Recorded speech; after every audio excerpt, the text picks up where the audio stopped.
Assalamu alaikum, namaste, hotep, shalom alaikum, peace. This is Tracy Lynn Muhammad, and I'm just going to take a few minutes of your valuable and precious time.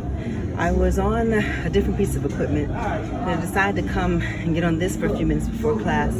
But I wanted to share with you what came through me by way of video about our lives. And when you have things that are going in a direction you don't want them to go, you feel like you've created a problem.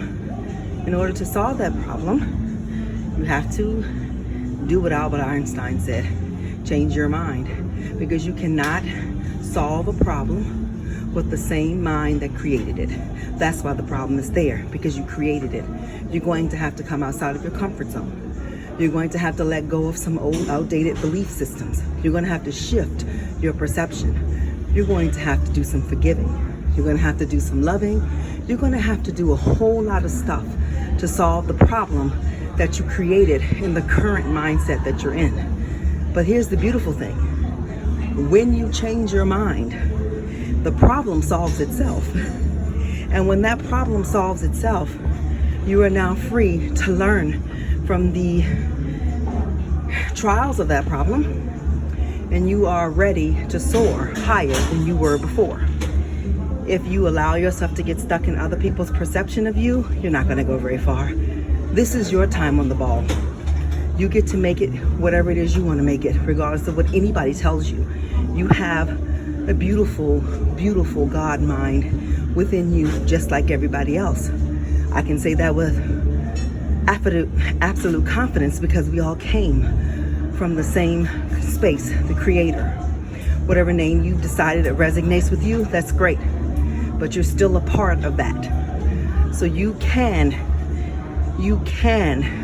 solve those problems that you created by changing your mind, by elevating yourself, by changing things about you that brought that problem about.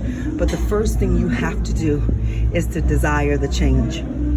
We live in this society where when we get in relationships, we're taught that we should be monogamous. And then we see that humans are failing miserably at monogamy. Now only you know, if that's your issue, why you decided not to be monogamous.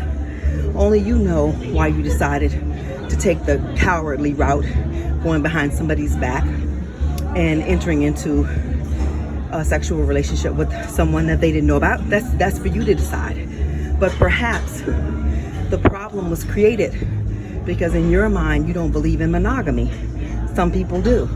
You may not be one of them. You've got to be willing to explore that. You've got to be willing to trust your inner self and what's best for you. But whatever is best for you, the most important thing is that you are honest with everybody around you about how you're choosing to live your time on this ball.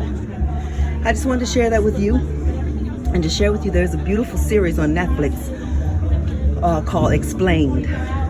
And they go through all these different things that we deal with and talk about the origins of it as far as we know, and give different viewpoints. You have to really have an open mind. It is not for somebody who's decided that their way is the only way.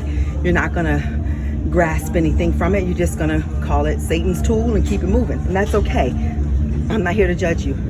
I'm here to offer what I get as a way to maybe help somebody else. And I'm looking at that series Explained, and I am enjoying a different viewpoint. Because one of the things I know, that all of the problems I created in my life were created from the mindset of I shouldn't be here.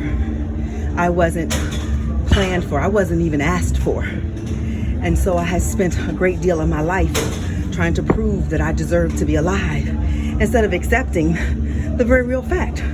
I'm fucking alive, so I deserve it. Now that I live in that space, I'm undoing a lot of the other things that I have been taught, coming out of the domestication and becoming a more realized spiritual being. It's a journey, and I'm enjoying every moment of it. I've got to go teach this yoga class now, but I wanted to share those things with you, hoping that not only are you making this last month of a decade the best, that you decide to design a decade from 2020 to 2030 that will serve your highest good. Thank you for your time. Assalamu alaikum, namaste, hotep, shalom alaikum, peace out to Brooklyn, and everywhere else.